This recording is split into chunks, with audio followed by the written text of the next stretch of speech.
The vault hissed like a dragon swallowing air. Heat roared through the hinge pins. Outside, agents shouted FBI. Inside, a son pounded steel until his knuckles broke. Only one man moved toward the fire. He wasn't family. He wasn't clean. He was Silas O'Malley, and he was about to spend his future buying someone else a breath. The time lock blinked green, counting down. Smoke poured from ductwork above. Marco Moretti's voice came muffled through steel, first shouting, then pleading, then just the wet sound of coughing. Agents Miller and Rodriguez swept the front room with flashlights, their FBI jackets cutting through flour-hazed air. Everyone else calculated odds. Silas grabbed a wrench. Who earns loyalty in a world built on secrets? The man who signs your checks, or the one willing to burn his hands opening doors that should stay closed? Before we begin, click subscribe, like this video, and tell me in the comments where you are watching from. Moretti & Sons Bakery squatted in Little Palermo like a fortress made of flour and fear. Chrome racks lined walls that held more than bread. The front room smelled of anise and morning coffee. The back room smelled of secrets and now smoke. Behind false shelving, a corridor led to a round steel door with a naval wheel and LED display. The vault breathed money and ledgers and the kind of silence that bought loyalty. The building pulsed with hierarchy.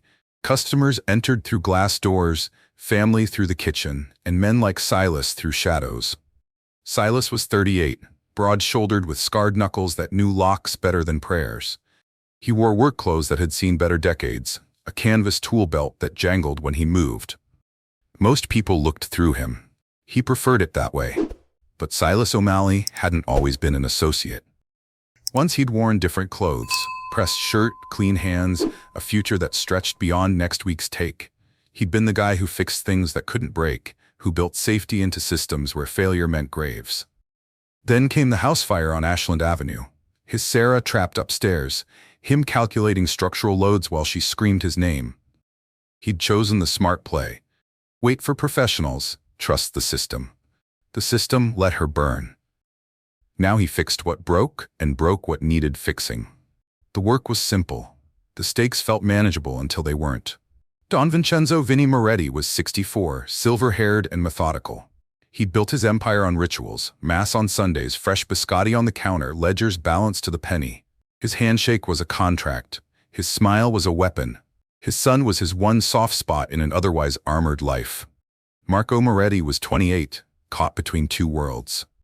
He wore aprons over dress shirts, studied hospitality management, and dreamed of fronts that didn't need to hide behind false walls.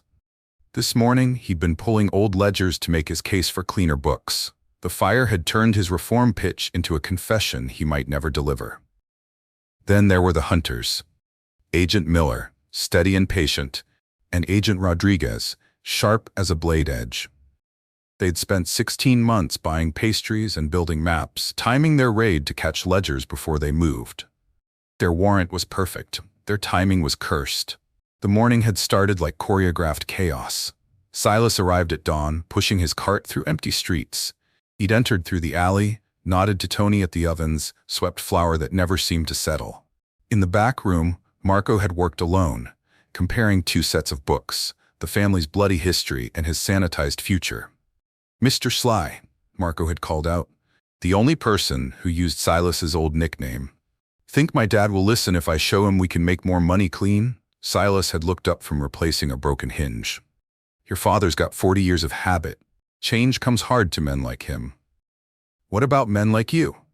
Silas had paused, wrench halfway to the toolbox. Men like me learn not to change at all. He hadn't known it yet, but he just lied to them both. Down in the basement, the transformer box hummed with building storm pressure. A single surge would trip the HVC. A single spark would find the grease-lined ductwork. The sprinkler head in the vault's anteroom, replaced with a dummy months ago per Marco's cost-saving memo, waited to fail exactly when it mattered most. The time lock, programmed for 10-minute cycles, would seal at the worst possible moment. The pieces were set. The federal warrant was signed. The fire was hungry. All that remained was for Silas O'Malley to choose between the man he'd been running from and the man he was about to become. The transformer box exploded in a shower of sparks at 2:47 p.m. But the real explosion had started hours earlier. in choices that seemed innocent at the time. Earlier that afternoon, Marco Moretti tied his apron strings with the careful precision of a man preparing for surgery. The kitchen smelled of rising dough and possibility. He'd spent the morning perfecting a new espresso blend, Ethiopian beans cut with Brazilian, a balance of bright and bold that reminded him of the future he wanted to build. His phone buzzed against the steel prep counter.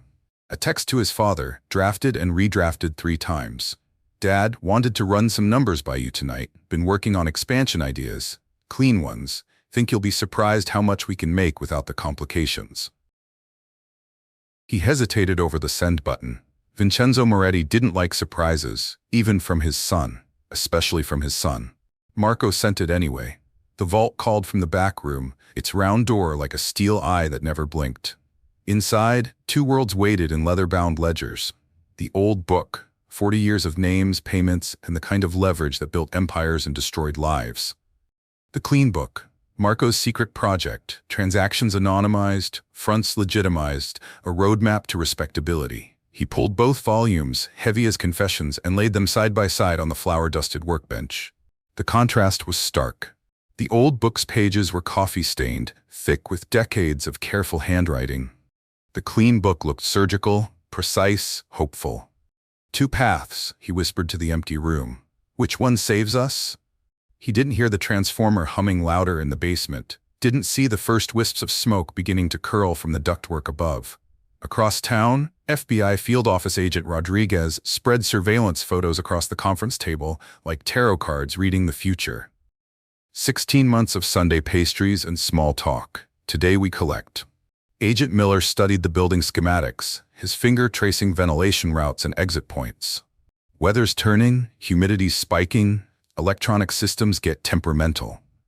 You saying we should wait? I'm saying we stick to protocol. Secure perimeter, document everything, don't contaminate evidence. Miller's voice carried the weight of 23 years in the Bureau. Good cases are built on patience, not heroics. Rodriguez checked her watch. Warrant expires at midnight. We've got 1 shot. Neither of them knew that in 6 hours, patience and heroics would mean the same thing. The Don's office, above the bakery. Vincenzo Moretti read his son's text 3 times, each pass deepening the lines around his eyes. Salvatore and 2 other capos sat across from his mahogany desk, waiting. Optics over panic, Vinny said finally, setting the phone aside. That's how we survive what's coming. Salvatore leaned forward. The feds? The future. Vinny's fingers drummed against wood worn smooth by decades of difficult decisions. My son thinks we can go clean. Maybe he's right. Maybe we're all dinosaurs waiting for the meteor. Or maybe, Salvatore's voice carried an edge, some books are worth more than some boys. The silence stretched tight as a wire. When Vinny spoke again, his voice could have frozen blood. Careful, Sal. That boy carries my name, and my name is all that stands between you and 20 to life. The capo lowered his eyes, but the seed was planted. 6 years ago, Garrett and Associates Security Solutions. Silas O'Malley had worn different clothes then, pressed khakis, company polo, hands that stayed clean. He'd stood in a showroom full of safes and vaults, explaining heat tolerances to a client who collected expensive secrets. This model, he'd said, patting the exact same round door that now sealed Marco's fate, Class 6 fire rating. Gasket starts to swell around 400 degrees. By 600, the door frame warps enough to jam permanently. Time lock's got triple redundancy, mechanical, electronic, and manual override. The client had nodded, impressed. What about forced entry? Take a cutting torch, 3 hours minimum. That's if you don't mind destroying whatever's inside. Silas had smiled, the confident smile of a man who built things that couldn't break. Of course, most people don't have 3 hours when the building's on fire. He'd been proud of that sale. Now he wondered if pride was just another word for prophecy. Present, 2:47 p.m. The corridor became a furnace the moment the transformer blew. Smoke poured from ceiling ducts like gray blood. The LED time lock blinked its countdown. 9:47, 9:46, 9:45. Marco's voice came through the steel, muffled and desperate. The handle won't turn. Something's wrong with the mechanism. Wrong was an understatement. Silas pressed his palm against the door and jerked it back. The metal was already too hot to touch. Inside, the dummy sprinkler head grinned down at Marco like a broken promise. "Dad," Marco's voice cracked. "Dad, I'm sorry about the sprinkler. I was trying to save money." Vinnie Moretti stood frozen in the doorway between worlds, the legitimate front room where FBI agents called his name and the backroom corridor where his son was cooking alive. For the first time in 40 years, mathematics failed him. "Ovens off," he commanded. "Sweep the flour. Make the front look normal." His voice carried absolute authority over everything except the one thing that mattered. Agent Miller's flashlight beam cut through the haze at the corridor's mouth. "Moretti, federal agents, we need to talk."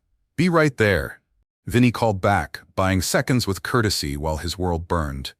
Silas watched it all with the clarity that comes in crisis. The Don's paralysis, Salvatore's hand drifting toward the gun beneath his jacket, Miller's patient professionalism colliding with Rodriguez's barely contained urgency. Time lock. 8:23, 8:21. Marco's banging grew weaker. The corridor temperature climbed past tolerance. Heat shimmers made the air dance like water. Silas looked at the vault door, the same model he'd sold half a decade ago to a man who collected secrets. He knew its tolerances, knew its weaknesses, knew exactly how much time Marco had before metal became murderer. He thought of Sarah screaming his name while he calculated load-bearing walls and waited for professionals. He'd chosen safety that night, chosen protocol over instinct, chosen to trust systems that failed when they mattered most. Not this time. Silas grabbed a wrench from the tool cart, stripped the load cell from the deli scale, pulled leather from oven mitts, knowing it would barely shield skin from what was coming. "What are you doing?" Salvatore hissed. Silas tested the wheel, felt it resist like a living thing fighting to stay closed. The metal seared through improvised gloves, but he didn't let go. "Something I should have done 6 years ago," he said, and threw his shoulder into the turn. The wheel moved a fraction of an inch. Exposure began. In the front room, Agent Rodriguez checked her watch. In the corridor, time ran out 1 second at a time, and somewhere between what was burning and what needed saving, Silas O'Malley stopped running from the man he used to be. The real fire was just getting started. Physics doesn't negotiate. Metal expands at predictable rates. Pressure equalizes. Time runs out. Silas O'Malley had 3 minutes to cheat all of them. The corridor had become a kiln. Paint blistered from conduit pipes overhead. The vault's steel face radiated heat like a cast-iron skillet. And somewhere behind it, Marco Moretti was learning that money couldn't buy oxygen. "Talk to me, kid," Silas called through the door, his voice muffled by the damp flour sack he'd tied around his face. Makeshift respirator, barely better than breathing through cotton, but it bought him seconds of clarity in the thickening smoke. Marco's response came weak and ragged. Can't breathe good. It's getting hot in here." Time lock display, 6:20:22, 6:21. Silas grabbed the load cell from the deli scale, a precise little sensor that measured weight down to the gram. The vault's pressure sensor was what kept the door sealed during the time lock cycle. Spoof the sensor, convince it the pressure was wrong, maybe buy some mechanical slack. His scarred fingers worked fast, stripping wire with his teeth, bridging connections with copper pulled from the bakery's ancient electrical panel. The load cell rig looked like something from a mad scientist's fever dream, but it spoke the same electronic language as the vault's brain. "What the hell are you doing?" Salvatore's voice cut through the smoke behind him. Silas didn't turn around. "Lying to a computer." The pressure sensor light flickered from green to amber. Not perfect, but it was a crack in the vault's certainty. From the corridor's mouth, Agent Miller watched the scene unfold with the tactical patience of a man who'd seen chaos before. His flashlight beam cut through the haze, illuminating a tableau that would have been comic if it weren't deadly. A man in coveralls jury-rigging electronics while smoke poured from the ceiling, and another man held a gun on him. "Rodriguez," he murmured into his radio, "we've got a situation back here." "Copy that. What kind of situation?" Miller studied Silas's improvised engineering, the way the man moved with focused desperation. This wasn't panic. This was someone who understood exactly what he was fighting. "The kind where we take the living first," he said, and lowered his weapon a fraction. The time lock was Silas's next enemy. Every 60 seconds, it sent an electrical pulse that kept the mechanical tumblers engaged. But electricity traveled through copper, and copper could be interrupted. He grabbed a pair of vice grips from his belt, clamped them onto a jumper wire he'd torn from the panel. A fork from the bakery's prep station became a makeshift switch. When he bridged the connection just right, the time lock stuttered. 5 seconds of confused silence, where the door's brain forgot what it was supposed to be guarding. 5 seconds. Not much, but enough to work with. "Kid, you still with me?" Silas called. Marco's voice came faint. "Still here. Getting dizzy, though, and I keep thinking about the sprinkler." His words dissolved into coughing. "My fault. The sprinkler head was my idea, cost-saving measure." Irony was a blade that cut both ways. Marco's thriftiness had created the trap. Now his father's associate was risking everything to undo it. Behind Silas, the tableau of power shifted like tectonic plates. Salvatore held his pistol steady, not quite aimed, but close enough to matter. "Close it down, O'Malley. Let the feds find what they find. Some things are bigger than one person." Don Vincenzo stood in the doorway between worlds, the legitimate front where agents waited in the burning corridor where his son suffocated. For 40 years, he'd made calculations. Family first, but which family? Blood or business? His silence was an answer that wasn't an answer. Leadership as ruthless ambiguity. "Boss," Salvatore pressed, "give me the word." Vinny's eyes met Silas's across the smoke. In that look was everything. The weight of empire, the mathematics of survival, the simple, awful arithmetic that said ledgers might matter more than lungs. "Do what you have to do," the Don said quietly. The words could have meant anything. Or everything. Silas grabbed a pastry piping tube, long, narrow, flexible steel meant for decorating cakes. Now it would deliver life. He positioned his cordless drill against the vault's upper hinge cap, where the metal was thinnest. The bit screamed against steel, throwing sparks that sizzled in his improvised respirator. Heat built in the metal faster than he could work, but he kept drilling. The bit punched through. A 1/4-inch hole, barely wider than a pencil, but it was a window into hell. He jammed the piping tube through the bore, felt it snake into the vault's interior. "Marco, find the tube. It's coming through the top hinge." Seconds stretched. Then Marco's voice stronger. "Got it. I can feel air. Not much air. Not clean air. But it was something besides smoke and carbon dioxide. It was hope measured in molecules. FBI, step away from the door." Rodriguez's voice cut through the corridor like a blade. She stood beside Miller, weapon drawn, eyes locked on the armed capo who blocked their path to the rescue in progress. Salvatore swung his pistol toward the agents. 2 federal badges, 1 family soldier, and a burning building. The arithmetic was getting complicated. "Easy," Miller said, his voice carrying the weight of experience. "We've got a kid suffocating in there. Everything else is paperwork." "Paperwork that could bury us all," Salvatore snarled. But Silas was already moving to the final gambit. The wheel was the vault's last defense, designed to resist everything, cutting torches, hydraulic jacks, human desperation. But design assumed normal circumstances. This was physics under pressure. Silas grabbed the baking peel, a long-handled paddle meant for moving bread in and out of ovens. Now it became a lever. He wedged it against the wheel's spokes, then hooked his belt with the butcher's hook from the meat prep station. Crude mechanical advantage, but leverage was leverage. The fork bridged the copper jumper. Time lock stuttered. 3:17, pause, 3:16. In that pause, Silas threw his full weight against the peel. The wheel groaned, moved a fraction. Again, fork to copper. Time lock pause, lever and pull. Another fraction. Marco's coughing grew weaker. The piping tube delivered air, but not enough. Not fast enough. "Come on," Silas muttered, sweat and smoke stinging his eyes. "Come on, you stubborn piece of—" The gasket sobbed. It was a sound like tearing paper, like a held breath finally released. The rubber seal that kept the vault airtight gave up its grip on superheated metal. The door's seam began to glow, not with fire but with the orange light of the inferno waiting behind steel. Heat poured through the crack like liquid metal. The wheel turned another degree, then another. The gap widened to a finger's width. Not enough to crawl through. Not enough for rescue. But enough for hope to slip inside, and enough for Marco Moretti to glimpse the face of the man who refused to let mathematics choose between ledgers and lives. "I see you." Marco whispered through the gap. "I see you, Mr. Sly." Behind them, guns were drawn. Ahead, fire waited. And between them, a door that was finally, grudgingly, beginning to remember that some things were more important than the secrets they were built to protect. The real work was just beginning. Heat doesn't negotiate. It takes what it wants when it wants it. Silas O'Malley was about to pay the price in flesh. The corridor had become a mirage. Air shimmered like water. Paint blistered from conduit pipes in long, peeling strips that curled and fell like burning snow. The vault's steel face glowed dull orange, a furnace door that had forgotten it was supposed to protect instead of cook. Silas pressed his mouth near the gap he'd created.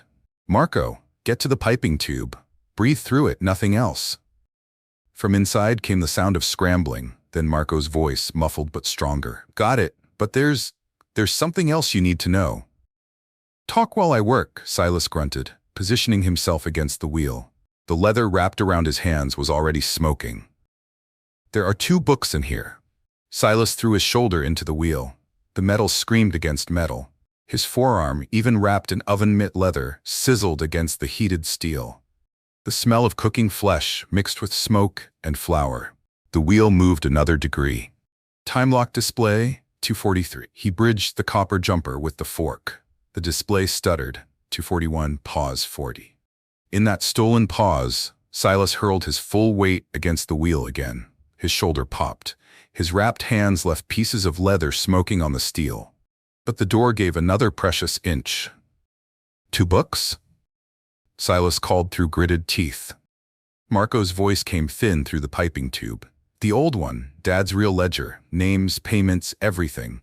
It's on the shelf near the back. But I've been working on something else. Clean books, anonymous transactions, legitimate fronts." The clean book, Marco's secret project. His bid for a future that didn't require vault doors and armed capos. "Where's the clean one?" "In my satchel. I was going to show Dad tonight, try to convince him we could go straight." Behind Silas, the mathematics of survival shifted again. Salvatore had heard every word. His pistol, which had been wavering between Silas and the agents, now locked onto Marco's satchel, the leather bag pressed against the vault's interior wall, visible through the widening gap. 2 roads, Salvatore murmured. "One leads to prison, one leads to a clean slate." The gun's muzzle tilted toward the satchel. Agent Miller read the room like a chess master seeing 10 moves ahead. Salvatore with murder in his eyes. The Don frozen between calculations, Silas bleeding from his hands but refusing to stop. And somewhere behind steel, a kid sucking air through a pastry tube while his father's empire decided his worth. Rodriguez pressed forward, weapon raised. "FBI, drop the gun!" "Hold," Miller commanded, his voice cutting through smoke and tension. Rodriguez shot him a look of pure disbelief. "Sir?" Miller's eyes stayed locked on the rescue in progress. "We've got a suffocation in progress. Everything else is evidence. Evidence doesn't breathe." It was a choice that would end careers or make them. Miller was betting on the living. Salvatore's finger tightened on the trigger. The satchel made a perfect target. Leather and paper and dreams of legitimacy all within a few pounds of pressure. "Sal." Don Vincenzo's voice cut through the corridor like a blade. The capo paused. "Boss?" "Not him." 2 words. Infinite ambiguity. Did he mean Marco? Did he mean Silas?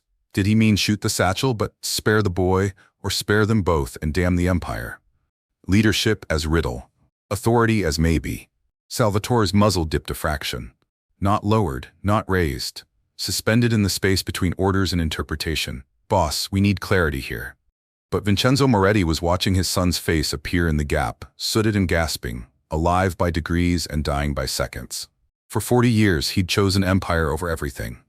Now, empire and blood were the same math problem, and the answer kept changing. Time lock, 1:17, 1:16. Silas worked the fork against copper, buying stuttered pauses that cost him skin with every turn of the wheel.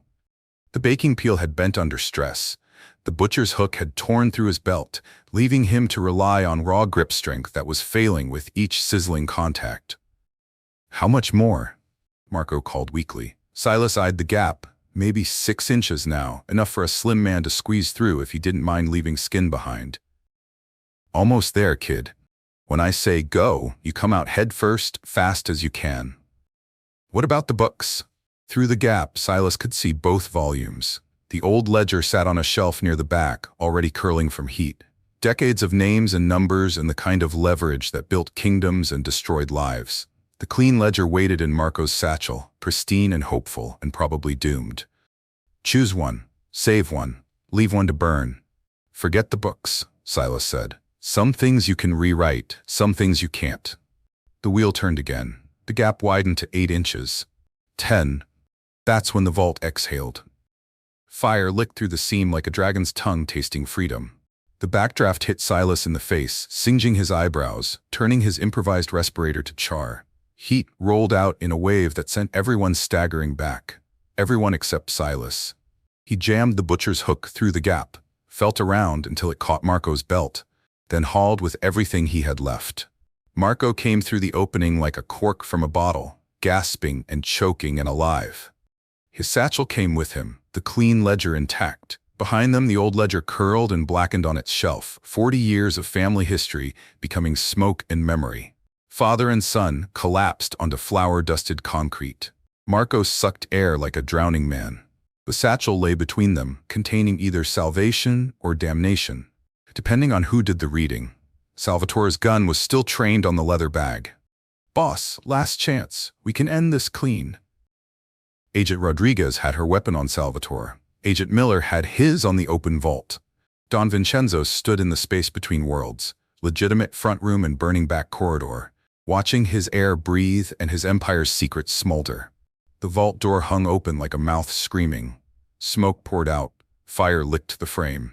And somewhere in the space between what was burning and what was saved, every man in that corridor had to decide what kind of person they were when the heat rose and the choices narrowed to just two. Save what you could rewrite, or save what you couldn't replace. Silas looked at his ruined hands, then at Marco's soot-streaked face. The kid was alive. The clean ledger had survived. The old ledger was becoming ash. Sometimes the math was simple after all. "Kid's breathing," he said to the room at large. "Everything else is just paperwork." But paperwork, as everyone in that corridor knew, had a way of writing its own endings. The fire was contained, the rescue was complete. The real burning was about to begin. Flour settles slowly, blood settles faster, truth never settles at all. Marco Moretti collapsed onto the bakery floor like a marionette with severed strings. Flour puffed around him in small clouds, white powder mixing with soot and sweat and the kind of relief that comes when your lungs remember how to work. He sucked air in great, shuddering gasps. Each breath was a small victory against physics and time and the mathematics of suffocation. The satchel lay beside him, leather scorched but intact, containing either the future or evidence, depending on who held it when the smoke cleared. "EMTs," Agent Miller barked into his radio, never taking his eyes off the tableau of guns and loyalty and burning secrets. "Structure fire with potential smoke inhalation. Rush job." From the back corridor, orange light still flickered. The vault door hung open like a wound, exhaling heat and the ghosts of 40 years of careful bookkeeping. Agent Rodriguez moved with the precision of a surgeon. Cuffs appeared in her hands as if conjured. "Salvatore Torino, you're under arrest for what?" The capo's voice carried contempt even as steel clicked around his wrists. "Standing in a bakery? Breathing flour? Assault with a deadly weapon? Obstruction of a federal investigation. Want me to keep going?" Salvatore's eyes locked on Marco's satchel. Even cuffed, even caught, his mathematics hadn't changed. Some books were worth more than some boys. Some futures were worth killing. The satchel became the room's true center of gravity. Everyone orbited around it. FBI agents calculating evidence value, family members weighing loyalty against survival, and Silas O'Malley wondering if saving a life had just doomed everyone he'd tried to protect. Through the open vault door, the old ledger writhed on its shelf like a dying animal. 40 years of names and numbers and the kind of leverage that built empires. Fire licked at its edges, but the pages were thick, stubborn.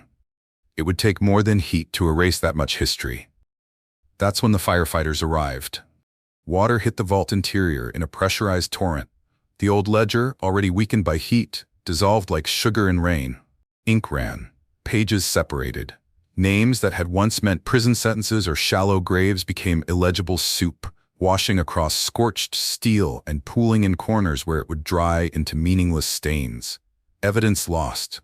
History erased. The kind of justice that came from hoses instead of handcuffs. Rodriguez watched 40 years of potential convictions turn to sludge and felt something die in her chest. The clean ledger in Marco's satchel suddenly mattered more. It was all they had left. Don Vincenzo Moretti raised his hands with the careful precision of a man who'd spent decades negotiating surrender without surrendering anything that mattered. His movements were theater, slow, deliberate, unthreatening. His eyes were mathematics, calculating angles and odds, and the price of appearing cooperative while giving up nothing. "Medical," he said quietly, gesturing toward his son. "The boy needs attention." Miller nodded. Human need first, case second. It was a philosophy that had kept him sane through 23 years of federal service, and it wasn't failing him now. "Medical's en route," he confirmed. "Everyone else stays calm, stays put, stays breathing." Rodriguez shot him a look that could have stripped paint. They had guns drawn, suspects cuffed, evidence washing down a drain, and he was worried about bedside manner. But Miller read people the way other men read newspapers. This wasn't over. This was intermission. The family began to fracture along lines that had been invisible until the heat exposed them. Tony from the oven stood in the doorway, flour on his apron, loyalty warring with logic in his weathered face. He'd watched Silas risk exposure to save the heir, watched the dawn freeze while his son suffocated, watched Salvatore aim a gun at Marco's future. 40 years, he muttered to no one in particular. 40 years I kept the ovens hot, never missed a Sunday mass, never asked questions. His eyes found Silas, scorched and bleeding and somehow still standing. Never saw a man walk into fire for another man's kid. Across the room, younger faces nodded. Delivery drivers, prep cooks, men who'd grown up hearing stories about the old days, but living in the new world. They'd seen enough to know that loyalty flowed uphill until it mattered. Then it pooled wherever courage decided to make a stand. The old guard clustered around different mathematics. Salvatore might be cuffed, but his logic lived on in the faces of men who'd built their lives on secrets and silence. They looked at the dissolved ledger, at the surviving satchel, at the Fed agents calculating their next move. "Family first," one of them whispered, but the words rang hollow in flour-dusted air. Which family? Blood or business? The question hung over the bakery like smoke. EMTs burst through the front door with the controlled chaos of professionals who'd seen worse things than soot-covered airs breathing flour-hazed air. Oxygen masks, gurney wheels, radios crackling with medical jargon. Marco tried to wave them off. "I'm fine. Just need." The coughing fit that interrupted him said otherwise. "Let them work," Miller commanded, and for a moment everyone in the bakery, FBI, family, and the man who'd chosen fire over cover, found common ground in watching the kid get patched up by people who didn't care about ledgers or loyalty or the price of secrets. Just breathing. Just living. Just the simple arithmetic that said some things mattered more than the empires built to protect them. Rodriguez kept her eyes on the satchel. The clean ledger. Marco's bid for legitimacy. Their only remaining evidence of what exactly? A son's attempt to drag his father's business into the light? That wasn't a crime. That was hope, with bookkeeping skills. The sirens grew louder. More units en route. Fire department, police, maybe federal backup. The bakery was about to become very crowded with very official people asking very pointed questions. Miller caught Silas's eye across the chaos of medical equipment and federal procedure. The man who'd walked into fire to save a stranger's son. The associate who'd blown his cover for a kid with clean dreams and dirty heritage. Miller approached quietly, close enough to speak without being overheard. "We'll talk," he said simply. 2 words. Infinite implications. Threat? Silas had aided and abetted, obstructed justice, interfered with a federal investigation. He'd chosen family over law, flesh over evidence, Marco's breath over the Bureau's case. Lifeline? He'd also risked his life to save another human being. He'd shown judgment, courage, and the kind of moral compass that sometimes pointed toward cooperation when cooperation served justice. Both. Neither. The space between prosecution and partnership, where federal agents lived when the world got complicated and the mathematics of right and wrong started looking like the same equation. Silas nodded once. His ruined hands hung at his sides. His face was smoke-stained and exhausted, and somehow lighter than it had been an hour ago, as if walking into fire had burned away something he'd been carrying too long. "Yeah," he said quietly. "We'll talk." Around them, the bakery breathed flour and secrets, and the aftermath of choices that couldn't be unmade. The old ledger was sludge. The clean ledger was evidence.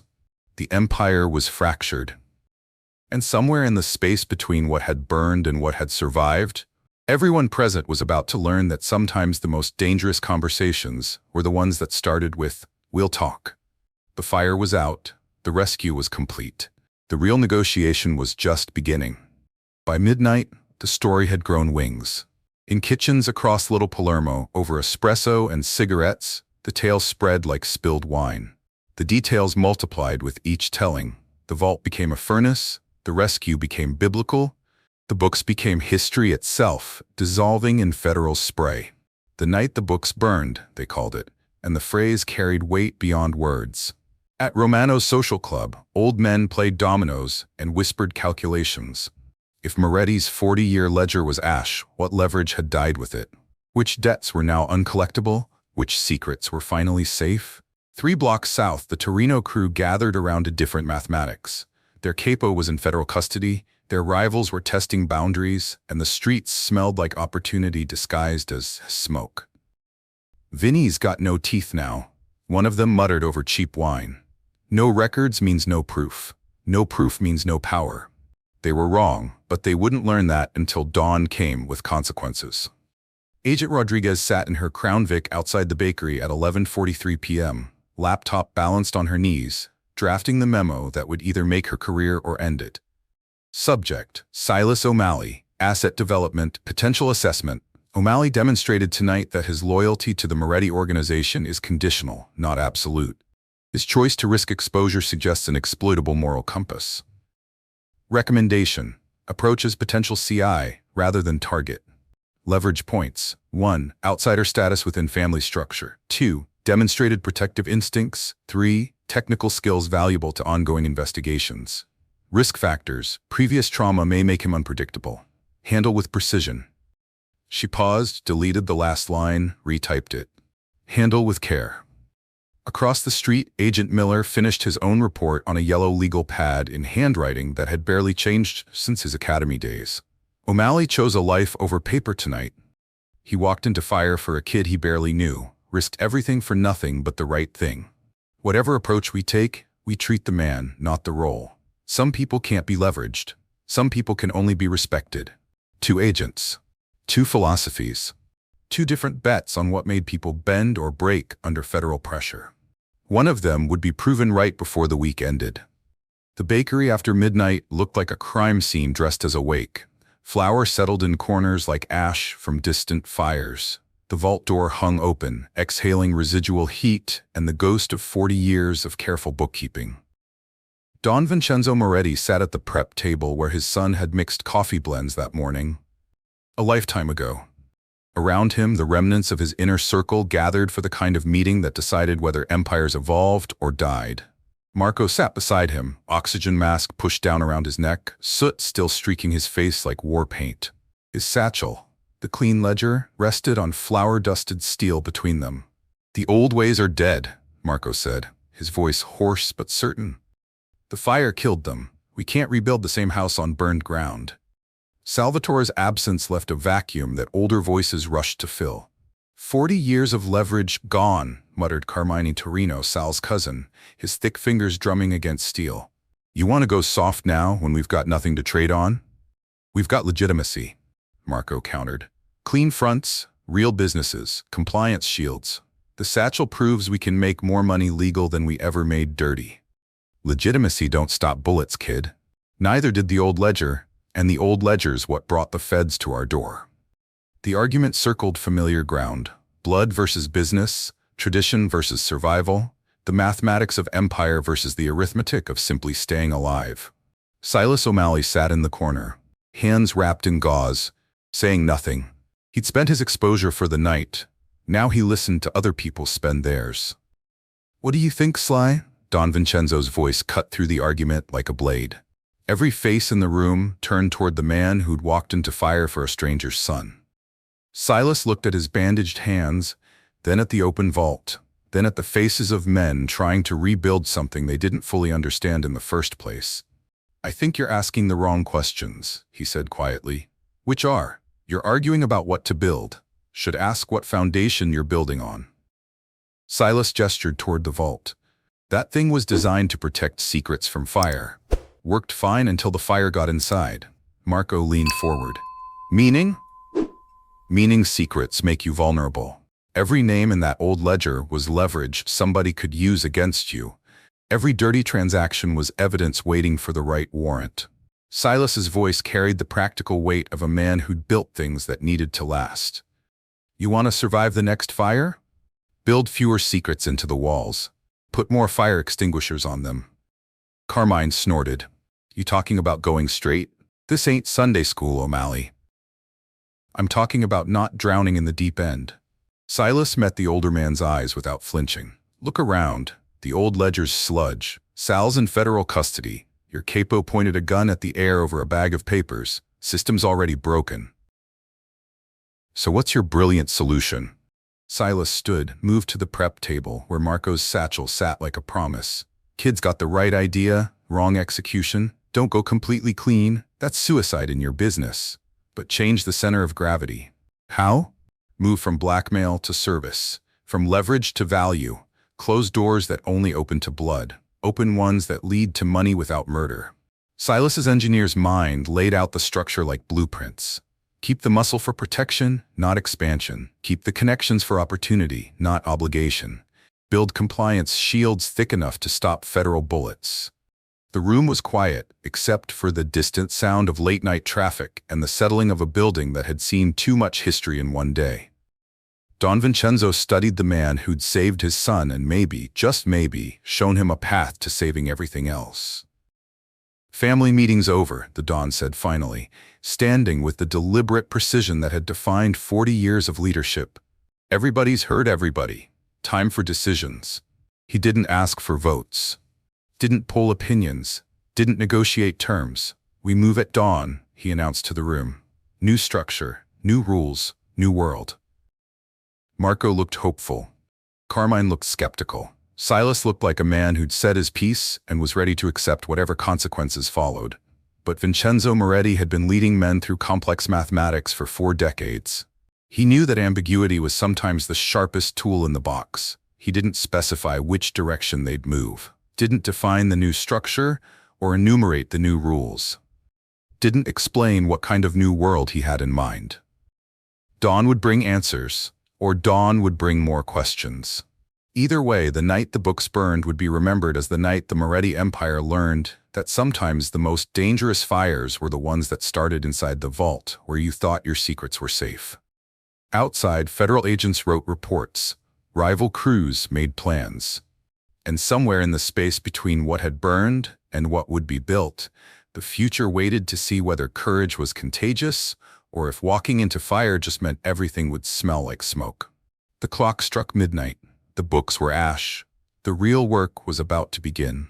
Rain cleaned the night but couldn't wash away debt.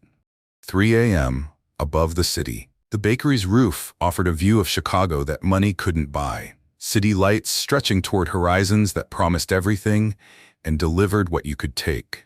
Rain had scrubbed the air clean, leaving behind the kind of clarity that only came after storms. Don Vincenzo Moretti stood at the roof's edge with 2 coffee cups and the weight of 40 years of careful mathematics. Below them, the bakery breathed residual heat and federal attention.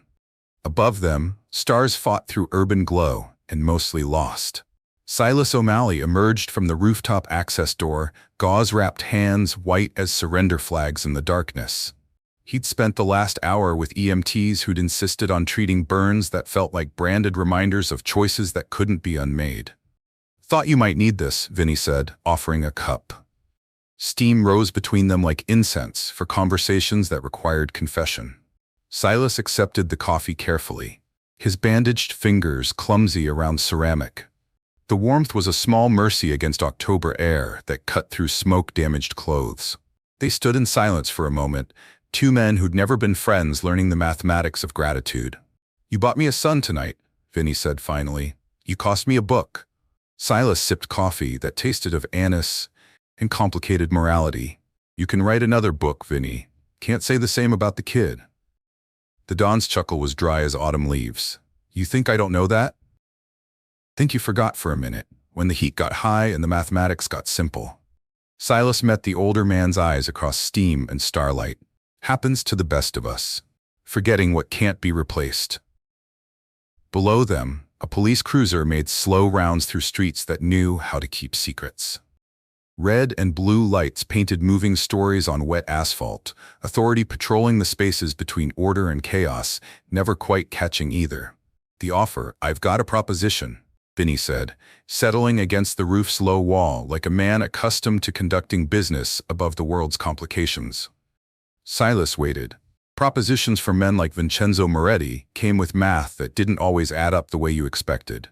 Captain Stripe, full seat at the table. You architect the pivot. Burn the old routes, build clean fronts, design systems that survive federal attention. The Don's voice carried the weight of empire-making. New world needs new blueprints. You've got the engineering mind for it. It was an offer that could mean salvation or damnation, depending on how you held it up to the light. What's the catch? Silas asked. No catch, just consequences. Vinny gestured toward the city, spread below them like a circuit board with 10 million moving parts. You take this job, you're responsible for keeping everyone breathing while we reinvent what we are. Success makes you rich and legitimate. Failure makes you the first casualty when the experiment goes wrong. Promotion or prison, leadership or liability. The choice came wrapped in opportunity that smelled like trap. How long do I have to decide? Dawn, world changes fast once it starts changing.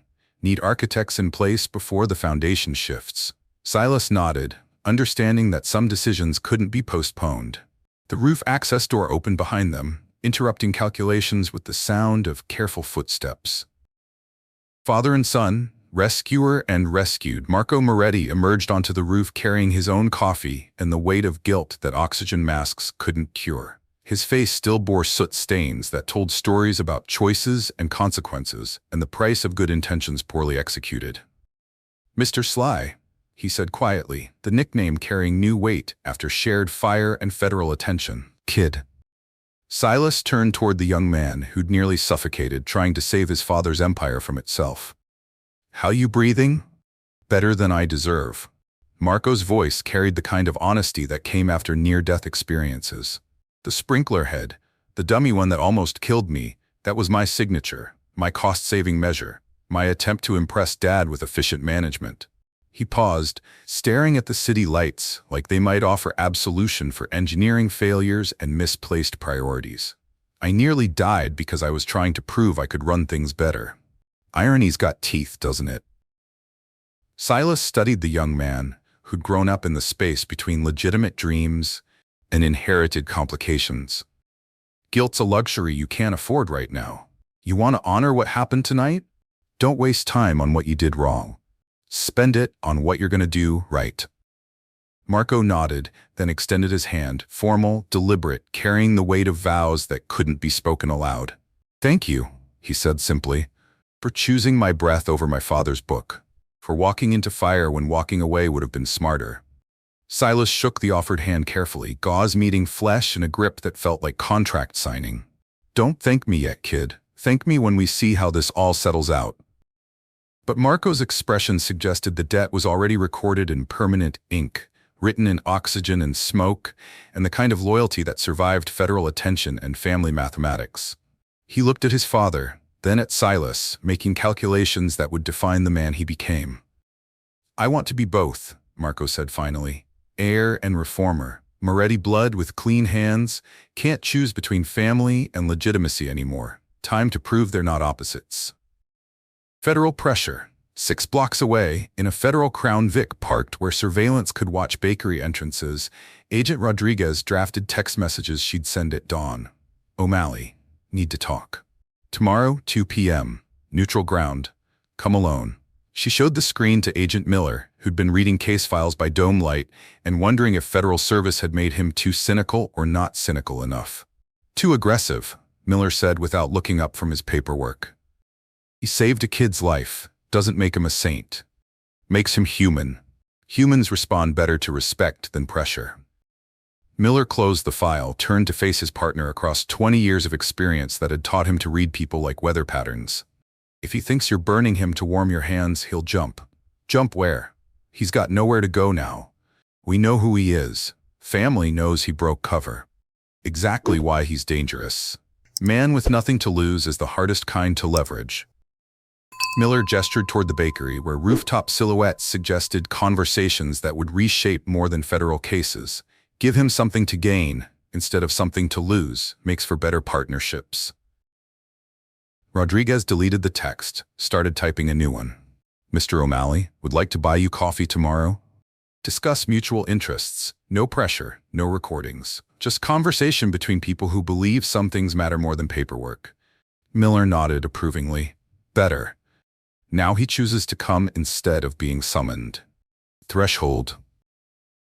The roof access door closed behind Marco, leaving Silas alone with the dawn, and the weight of offers that couldn't be postponed until morning brought clearer thinking. Dawn's coming? Vinny observed, gesturing toward eastern horizons where darkness was beginning its slow retreat. World changes whether we're ready or not.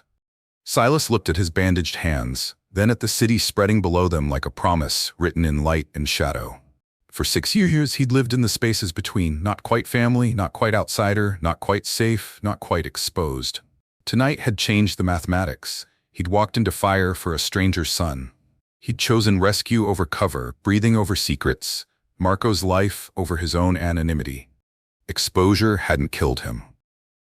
It had done something worse. It had shown him who he was when the heat rose and the choices narrowed to two. He was the man who opened doors instead of hiding behind them. Yeah, Vinny, he said finally, meeting the Dawn's eyes across coffee steam and city light. Dawn's coming. Question is whether we meet it standing up or lying down. The offer hung between them, waiting for mathematics that couldn't be calculated with ledgers or leverage or the kind of careful bookkeeping that had built empires and destroyed lives. Some decisions required different math altogether.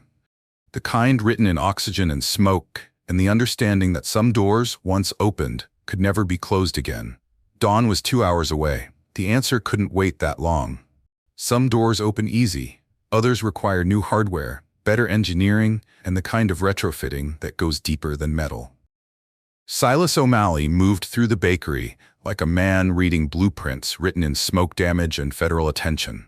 His hands, still wrapped in gauze that made fine work clumsy, traced fire extinguisher locations and sprinkler head placements with the precision of someone who'd learned that details killed. Real sprinkler here, he told Finn Barrett, marking the vault anteroom with chalk. Not the dummy that nearly cooked the kid. Full pressure, separate line from kitchen systems. Finn nodded, making notes on a clipboard that was becoming a Bible of prevention.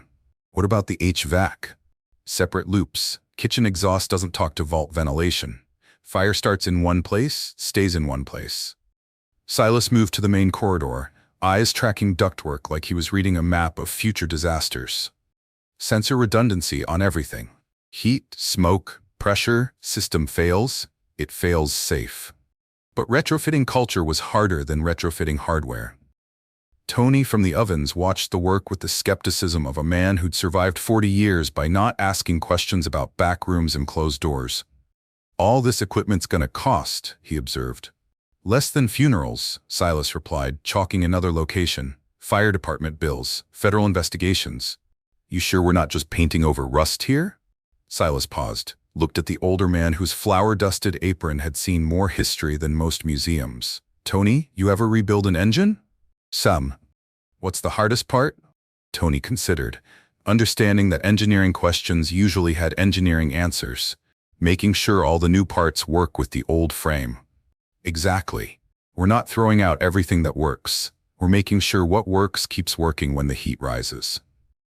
3 blocks away, Marco Moretti stood in the renovated storefront that would become Moretti Catering. Legitimate front, transparent books, the kind of operation that survived audits by making audits unnecessary. The space smelled of fresh paint and possibility. Industrial kitchen equipment gleamed under fluorescent lights that had never illuminated anything more dangerous than prep work. On the wall, Permits and licenses hung in frames like declarations of independence from the mathematics that built empires on secrets. Community center contracts signed, Marco reported to his reflection in stainless steel prep surfaces. Wedding bookings through spring. Corporate lunch accounts pending.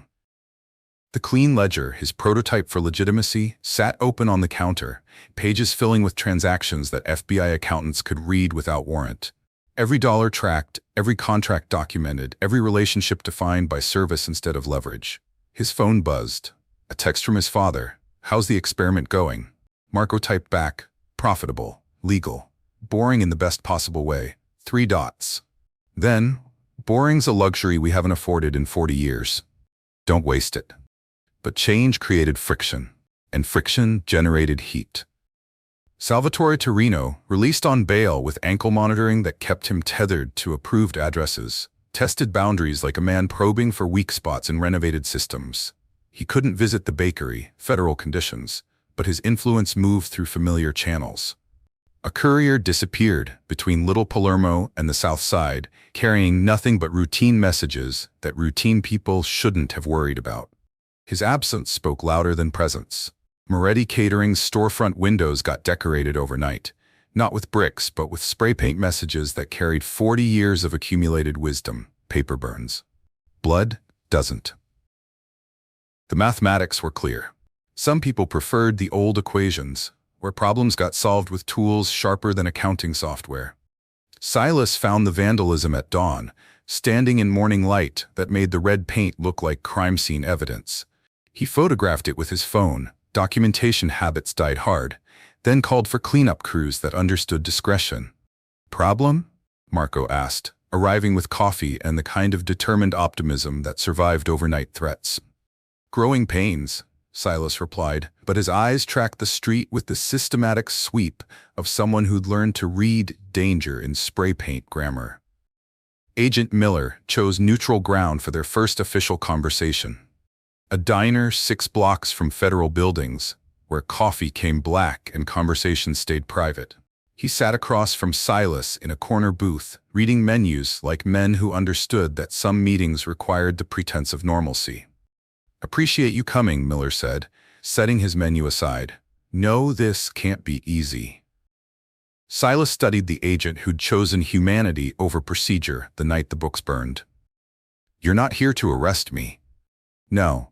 Here to talk about mutual interests."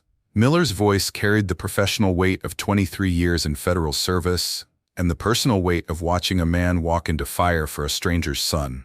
"You made a choice that night. Saved a life when saving leverage would have been smarter. Tells me something about your priorities. Tells you I'm bad at mathematics. Tells me you're the kind of person who makes better decisions when the stakes get high." Miller leaned forward, elbows on formica that had seen similar conversations between federal agents and complicated civilians. "We're not looking to flip you, Silas. We're looking to understand you." But Agent Rodriguez had different mathematics. She arrived 30 minutes later, sliding into the booth beside Miller with the controlled energy of someone who'd been watching from across the street. Her folder was thin but precise, the kind of paperwork that outlined deals with sharp edges.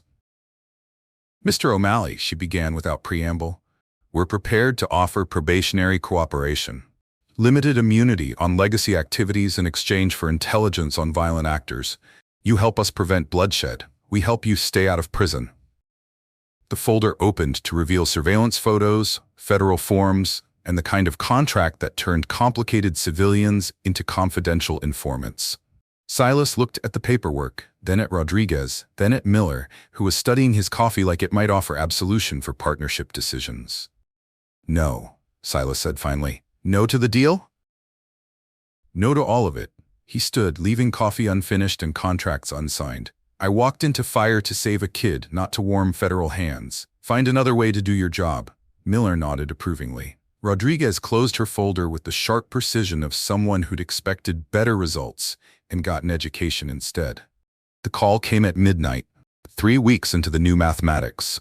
Silas answered on the second ring, recognizing the voice of Joey Kellerman, street-level intelligence that moved through channels deeper than federal surveillance. "Sly, we got a problem." Torino crew's planning something nasty for tomorrow night? That charity thing Marco's catering? They're gonna make it memorable. The charity event, legitimacy on display, community leaders and clean money in the same room, the kind of operation that survived by never giving anyone reasons to dig deeper. How nasty? Silas asked. Kitchen fire during service. Maybe some injuries. Nothing fatal, but enough to shut down your boy's experiment permanent-like. The mathematics were clear. Someone wanted the clean fronts to fail before they succeeded. Someone preferred empires built on leverage to empires built on service. Silas sat in darkness.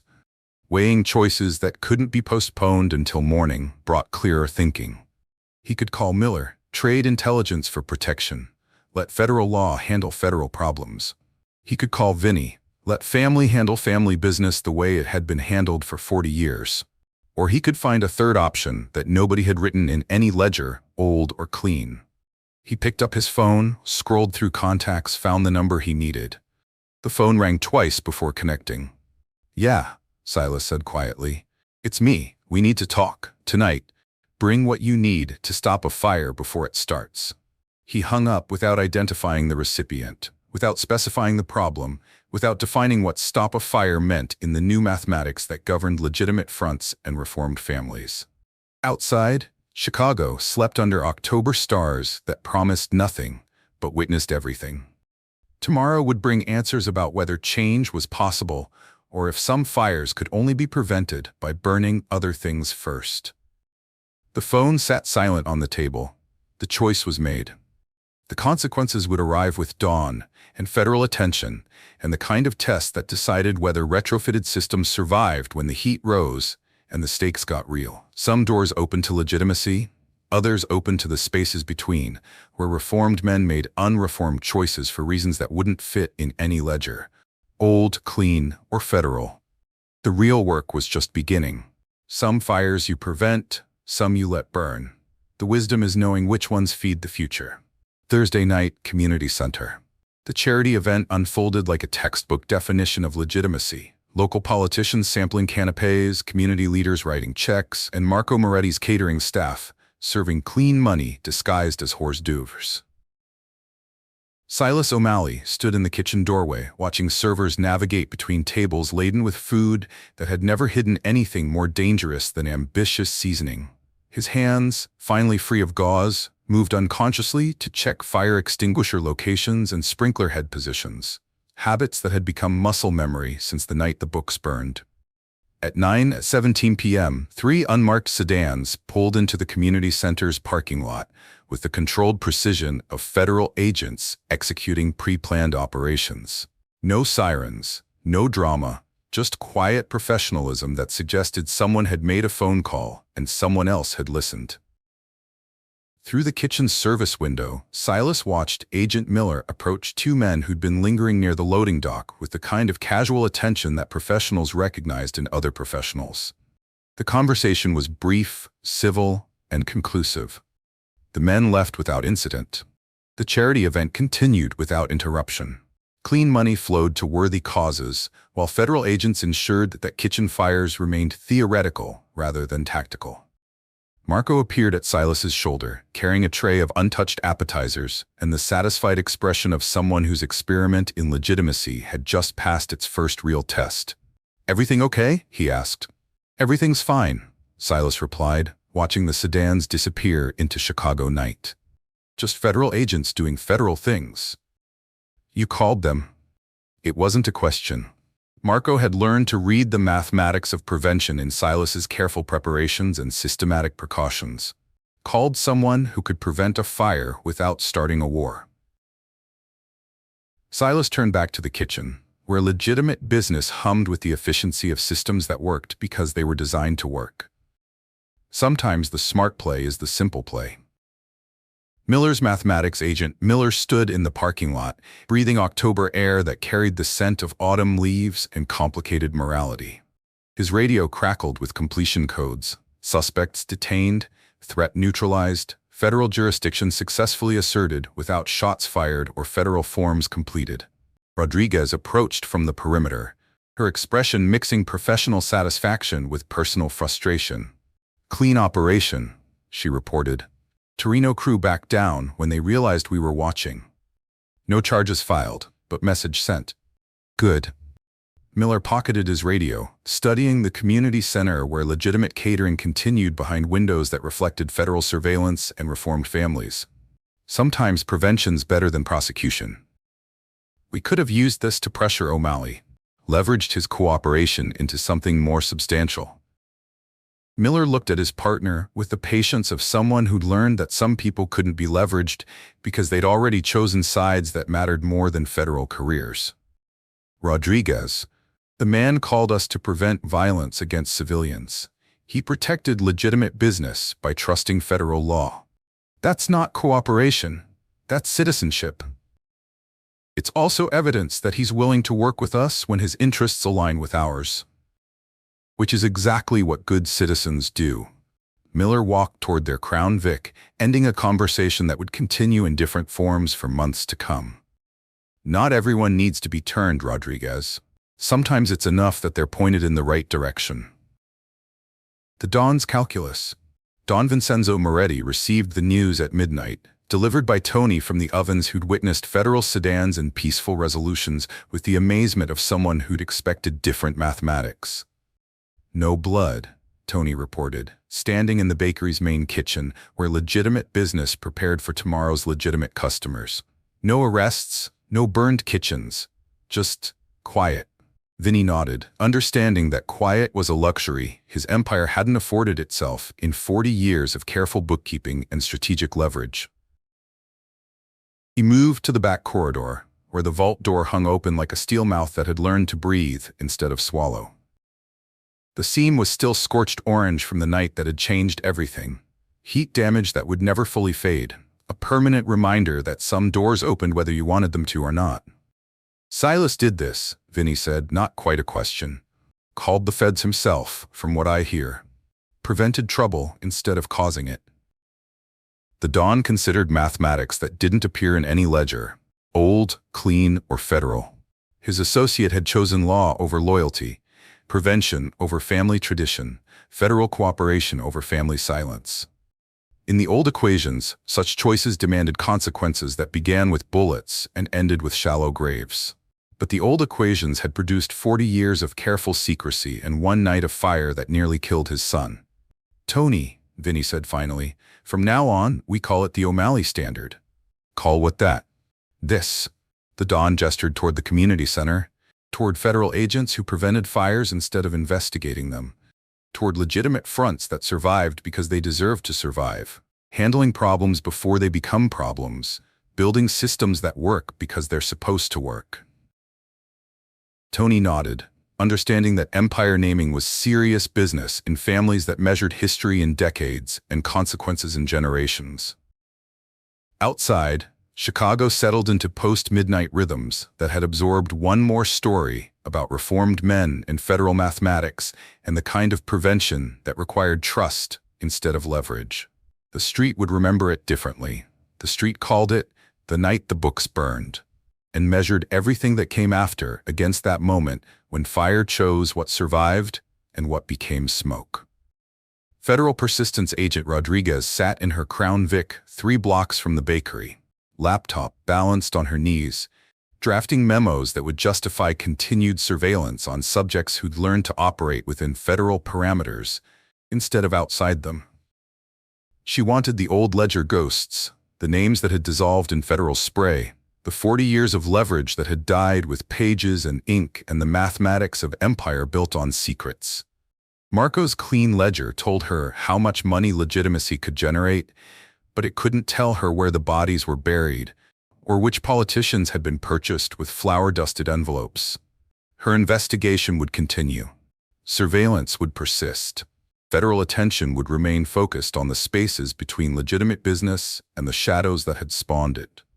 Some hunts required patience, measured in years instead of months. 3 cars away, Agent Miller folded a slip of paper with Silas O'Malley's number into his wallet next to family photos and federal credentials. He understood that some relationships couldn't be formalized with paperwork or defined by federal guidelines.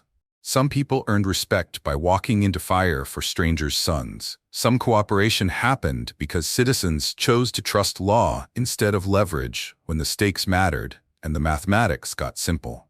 Miller drove home satisfied with prevention accomplished and violence avoided.